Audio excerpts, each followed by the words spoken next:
menatap ke arah luar jendela. Hujan masih deras. Aku menemukan sosok laki-laki yang sepertinya aku mengenalinya. Sedang apa dia berada di sana dan tidak mencari tempat untuk berteduh? Sial, dia membuatku khawatir. Aku berlari keluar serta membawa payung. Dia adalah laki-laki yang menolongku di halte tempo hari. Aku tidak suka berhutang budi. Sebaiknya aku membalasnya dengan memberikan tumpangan dan sedikit kehangatan untuknya. Dia memakai pakaian hangat milikku dan memakan semangkuk mie instan yang hangat. Tidak mungkin dia menguntitku dan berniat jahat, bukan?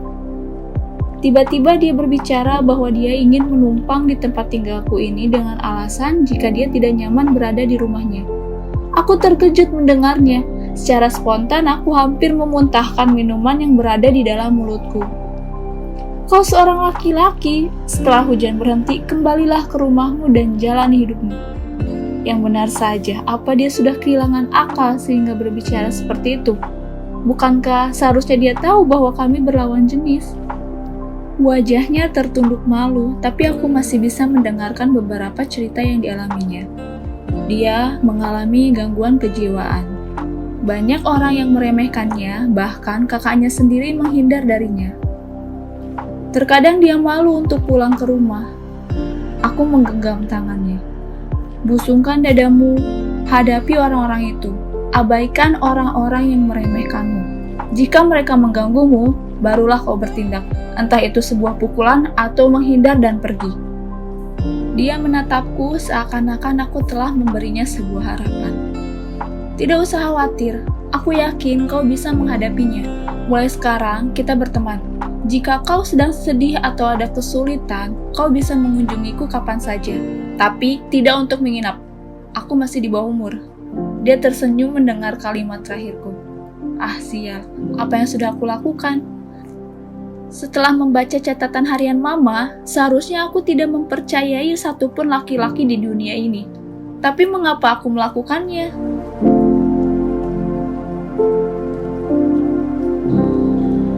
Papa datang menjemputku di sekolah.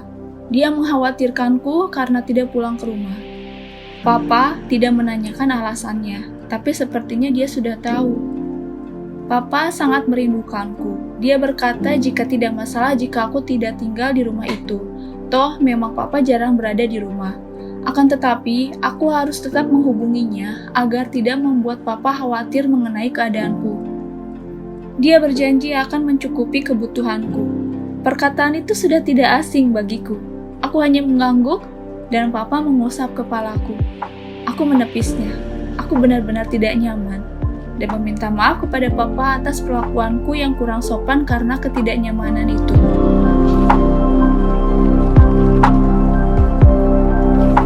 Papa berhasil membujukku untuk makan malam bersama di rumah itu. Di hadapanku sekarang terdapat banyak sekali hidangan makanan yang enak dan bergizi. Sudah lama sejak aku pergi dari rumah ini, aku hanya makan mie instan setiap hari. Di sela-sela waktu makan, aku menanyakan keberadaan kakak. Tapi si ular menyindirku dengan alasan bahwa aku tidak sopan berbicara saat sedang makan. Papa menghentakkan garpu dan sendoknya ke meja makan dan berkata, "Habiskan makananmu, kemudian beristirahatlah." Papa tersenyum ke arahku. Tak lama kemudian, si ular menatap Papa tidak suka lalu pergi. Aku membawakan makanan untuk kakak tiriku karena sepertinya dia belum makan sama sekali. Aku yakin dia sedang bertengkar dengan ibunya. Dia senang dengan makanan yang aku bawakan. Kami tidak banyak bicara, sehingga aku pergi meninggalkannya.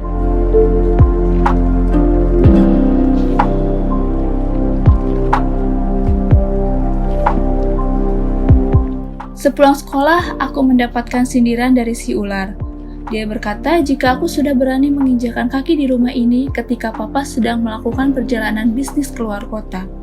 Benar-benar memuakkan. Kau bisa berkata seperti itu sekarang. Ingat, kau berasal dari panti asuhan, karena beruntung diadopsi oleh keluarga berkecukupan. Sedangkan Mama bekerja di panti asuhan gara-gara kau. Aku tidak bisa membayangkan bagaimana jika dia tidak bertemu denganmu dan menolongmu. Dasar ular licik tidak tahu diri. Aku berhasil membuatnya marah. Dia menamparku. Aku mengusap pipiku dan berkata, Lihat saja, kau akan lebih menderita daripada mama. Dia hendak menamparku kedua kalinya, tapi kakakku berhasil mencegahnya. Aku pergi meninggalkan rumah itu. Saat yang tepat untuk menangis adalah ketika hujan. Aku bisa menangis sepuasnya tanpa ada seorang pun yang mengetahuinya. Aku kembali ke tempatku. Ketika aku membukakan pintu, laki-laki itu sedang berada di kamarku. Dia bergegas menghampiriku dan memberikanku handuk. Aku tetap tidak bisa menahan air mata di hadapannya. Aku berhasil menangis di hadapan seseorang. Aku benar-benar payah menyembunyikan kesedihanku. Dia memelukku dan mengusap air mataku.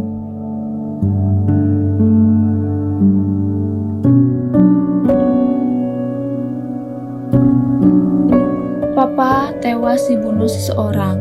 Jasadnya ditemukan di sebuah rumah usang bersama 2 orang lainnya. Mereka mengatakan jika Papa terlibat dalam prostitusi anak di bawah umur. Entahlah aku harus percaya kepadanya atau tidak. Aku lebih mengkhawatirkan diriku sendiri dibandingkan kematian Papa. Apa aku akan bertahan hidup di hari selanjutnya? Aku berjalan tanpa tahu arah hingga aku menemukan sebuah danau yang indah. Aku duduk dan membiarkan sapuan angin menyentuh wajahku. Mendengar suara aliran air yang sangat lembut membuatku tenang. Tiba-tiba aku melihat sosok wanita parubaya sedang melakukan sesuatu dengan tali yang ia genggam. Aku menghampirinya karena merasa khawatir. Benar saja, dia mengikat tali itu ke lehernya dan sebuah batu besar. Aku berlari menghampirinya dan menahannya ketika dia berniat menenggelamkan diri. Aku tidak membenarkan perbuatan itu. Meskipun mungkin saja aku akan melakukannya ketika putus asa. Tapi, aku pernah kehilangan mama dan itu terasa betapa berat. Aku yakin jika ibu ini mempunyai anak yang sedang menunggu di rumahnya, menantikan sebuah pelukan hangat dan kasih sayang. Dia mengusap pipiku dan berterima kasih telah menyelamatkannya. Aku mengantarkannya sampai rumahnya. Ketika dia menawarkanku untuk mampir, aku menolaknya. Aku tidak nyaman jika berkunjung ke rumah asing. Ketika aku pergi, aku menemukan catatan harian si ibu. Aku hendak memberikannya, tapi hujan turun sangat lebat, sehingga aku berlari mencari halte untuk kembali ke rumah. Aku mendatangi kembali rumah itu. Di sana sudah banyak sekali karangan bunga dan para pengunjung. Aku tidak banyak bicara, tapi tiba-tiba si ular memelukku. Aku berusaha melepaskannya, tapi dia menahanku dan menangis. Dia berteriak sangat keras dan itu mengganggu telingaku. Ah, menyebalkan. Mengapa dia harus berpura-pura seperti ini di hadapan banyak orang? Sudahlah, sepertinya aku mengetahui maksud dari tindakannya. Seseorang memanggilku.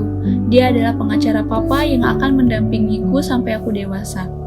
Dia memberikan sebuah surat dan berkata jika surat itu tidak boleh diketahui oleh siapapun. Anakku sayang, maafkan aku selama ini menelantarkanmu. Aku ini papa kandungmu. Aku ingin menembus dosa-dosaku.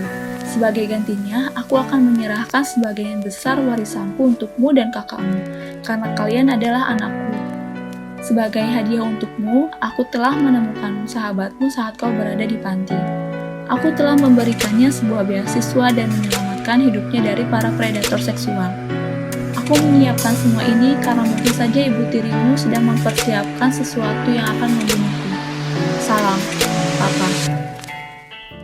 Aku yakin memang benar ini tulisan Papa, tulisan yang sama dengan surat yang Mama miliki. Sebuah kertas yang diselipkan di dalam surat itu terjatuh. Aku memungutnya dan melihat sebuah foto dengan tangan bergemetar. Aku mencengkram foto itu. Mengapa Papa harus berurusan dengan gadis gila itu? Mungkin saja jika orang yang Papa anggap sahabatku ada hadiah. Tidak mungkin. Papa bahkan tidak tahu jika Mama dibunuh olehnya. Atau mungkin Papa telah dibunuh olehnya juga. Ah, sial. Aku berharap dia mati saja. Aku kembali ke kamar, hendak mengganti pakaian karena aku masih mengenakan seragam sekolah. Kakakku sedang mengintip di belakang pintu, aku lupa menutupnya. Tapi mengapa dia tidak beranjak ketika aku menatap ke arahnya? Aku menghampirinya dan dia hanya mengatakan jika dia merindukanku. Setelah sekian lama kami tidak berbicara, tiba-tiba dia mengatakan hal itu. Dia memelukku. Pakaianku masih sedikit terbuka dan aku sungguh tidak nyaman. Apa dia sedang bersandiwara seperti yang ibu lakukan? Aku melepaskannya dan hendak kembali ke kamar, tapi dia mengikutiku. Aku mengatakan kepadanya bahwa aku akan mengganti pakaianku, tapi dia tidak beranjak sama sekali. Aku berbalik dan membenarkan kancing baju. Sepertinya aku tidak perlu berganti pakaian di sini. Suatu hari, aku akan memilikimu. Dia bergumam, tapi aku masih bisa mendengarkannya.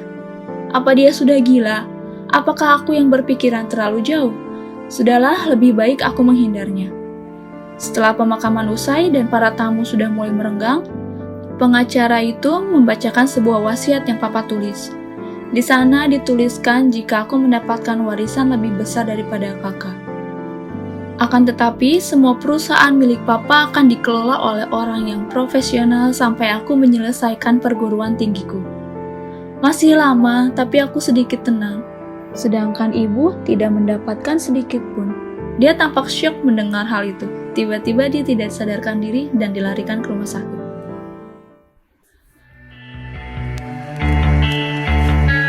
Di hari berikutnya, aku dengar si ular dirawat di ruangan intensif. Aku merasa sangat puas mendengarnya, dan aku rasa tidak perlu untuk mengunjunginya, karena itu yang aku harapkan. Tiba-tiba aku ingat dengan buku catatan milik ibu yang aku temui. Lebih baik aku memberikannya daripada membacanya, karena sangat tidak sopan membaca catatan harian orang lain yang sangat bersifat pribadi. Sepulang sekolah, akan aku kembalikan buku catatan milik ibu itu. Tapi, ketika dalam perjalanan pulang, mataku bertemu dengan seorang gadis yang selama ini aku benci.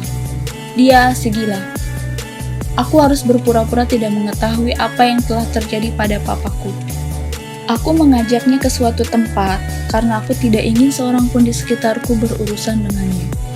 Sangat kebetulan laki-laki itu datang menghampiri sekolahku. Aku memberikan tanda kepadanya dari kejauhan bahwa sebaiknya dia tidak menghampiriku. Aku khawatir dia akan membunuh laki-laki itu, karena hanya dengannya aku merasa nyaman dan aman tanpa mengkhawatirkan apapun. Ada apa denganku? Mengapa aku berpikir seperti itu di saat seperti ini? Aku mengatakan kepadanya bahwa aku tidak ingin melihatnya lagi karena dia sudah membunuh mamut. Aku masih ingat bagaimana dia menyembunyikannya dari orang-orang di panti asuhan dan itu sangat mengerikan. Dia membuatku ketakutan. Aku mengatakan semuanya tanpa ada kecemasan. Karena dia bisa bersekolah karena papaku, maka dari itu aku bisa memindahkan sekolahnya kapanpun aku mau. Papa sudah tiada, jadi aku bisa mengendalikannya.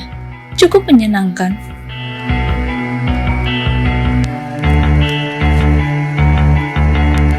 Kemarin cukup melelahkan. Aku berlari sambil menoleh ke belakang secara terus-menerus. Aku berharap dia tidak mengikuti tempat tinggalku sekarang. Sepertinya aku perlu membolos beberapa hari agar dia tidak menemukanku, meskipun aku sudah memindahkan sekolahnya. Karena tidak ada yang tahu di mana aku tinggal sekarang kecuali laki-laki itu, dan aku telah memberi apartemen yang cukup luas. Aku lupa mengembalikan buku harian milik ibu itu. Saat aku mulai bersekolah kembali, sepulang sekolah aku akan memberikannya. Laki-laki itu datang berkunjung ke tempat tinggalku. Aku merasa dia sudah seperti teman dekatku. Aku sudah tidak khawatir ataupun risih dengan kehadirannya di sini. Melainkan aku senang jika dia berada di sini menemaniku. Dia mengkhawatirkanku mengapa aku menghindarnya kemarin. Aku mengatakan sejujurnya. Dia mengusap kepalaku dan menenangkanku. Terima kasih, dia tersenyum. Dia mengatakan terima kasih telah mengkhawatirkan dirinya. Aku tidak ingin dia terbunuh oleh si gila. Dia memang seorang gadis seumuran denganku, tapi dia benar-benar gila. Dia bisa membunuh siapa saja yang dekat denganku. Dia tidak peduli jika itu laki-laki berbadan besar sekalipun. Aku menyukaimu. Dia menatapku sambil tersenyum. Dadaku berdebar sangat kencang. Apa ini? Apa yang sedang aku rasakan? Tidak, kau perlu menungguku saat aku sudah dewasa. Dia mengangguk dan masih tersenyum.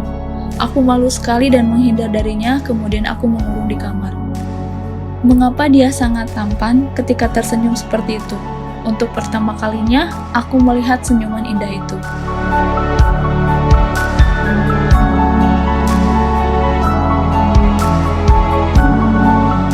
Dia mengajakku pergi ke suatu tempat. Aku berpenampilan rapi karena ini seperti kencan yang sedang dilakukan para remaja.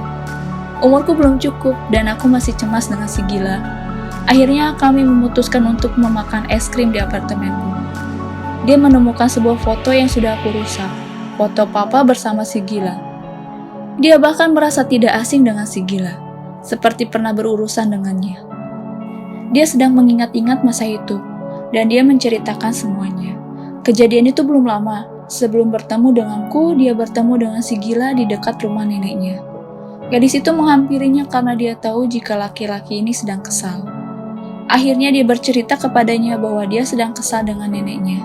Si gila berkata jika dia akan membantunya untuk membunuh neneknya. Aku bertanya-tanya apakah neneknya masih hidup atau... Karena dia melihat raut wajahku seakan penuh dengan pertanyaan, kemudian dia menjawab bahwa neneknya baik-baik saja. Setelah itu dia kembali ke rumah dan kakaknya tinggal di rumah neneknya. Karena dia tidak nyaman dengan orang tuanya, dia melarikan diri hingga akhirnya bertemu denganku di halte. Mungkin itu alasan kakaknya menghindar darinya. Dia tidak ingin serumah dengan adiknya. Mereka adalah saudara kembar dan laki-laki yang bersamaku adalah seorang adik. Aku berpikir jika mungkin saja si kakak pernah berurusan dengannya. Ini adalah hal yang sangat menguntungkan untukku. Bagaimana jika aku menggunakan kakaknya untuk melindungiku? Ketika aku berkata seperti itu, dia menunjukkan sikap tidak suka. Tingkahnya sangat lucu. Aku menjelaskan jika aku ingin hidup tenang tanpa diikuti olehnya. Mungkin dengan kehadiran seorang laki-laki bisa membuatnya jatuh cinta. Sehingga dengan perlahan-lahan dia akan melupakanku dan mungkin tidak akan mengikutiku lagi. Meskipun ini adalah kemungkinan kecil, tapi aku sangat yakin jika ini akan berhasil. Karena aku pun demikian, aku sedang jatuh cinta dan kadang melupakan beberapa hal yang sangat membebaniku. Aku rasa itu tidak perlu dikatakan kepadanya, memalukan.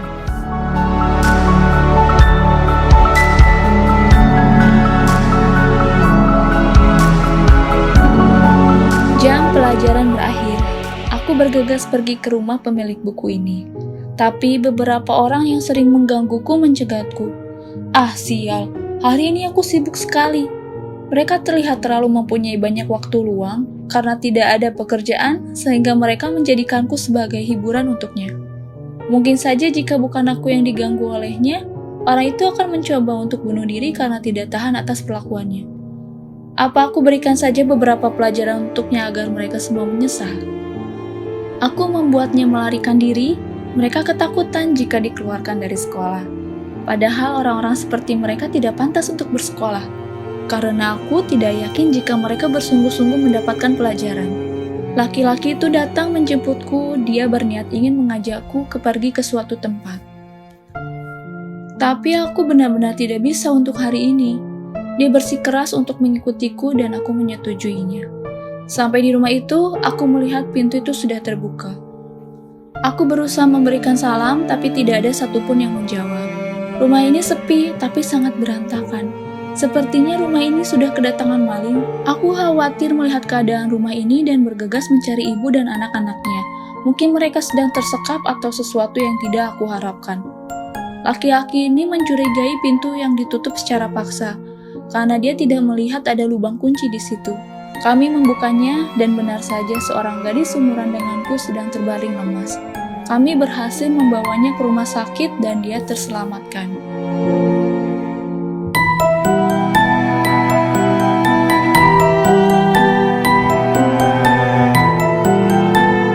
Beberapa hari kemudian aku mendengar kabar bahwa teman-teman sekolahku yang merundungku tempo hari mereka tewas terbunuh. Jasad mereka ditemukan di tempat yang berbeda dan masing-masing ditemukan di tempat sampah. Aku rasa mereka pantas mendapatkan kematian di tempat sampah, karena itulah tempat yang paling baik untuknya. Aku yakin bahwa semua ini adalah ulah si gila. Jika aku memindahkan sekolahnya, dia akan berpikir jika aku adalah seseorang yang telah membiayai sekolahnya dan membantunya melangsungkan hidup dengan memberikan pekerjaan paruh waktu. Tapi, tahun ini adalah tahun ajaran akhir SMP berakhir. Setelah aku memasukkannya ke bangku SMA, aku pikir lebih baik memindahkannya ke tempat yang jauh.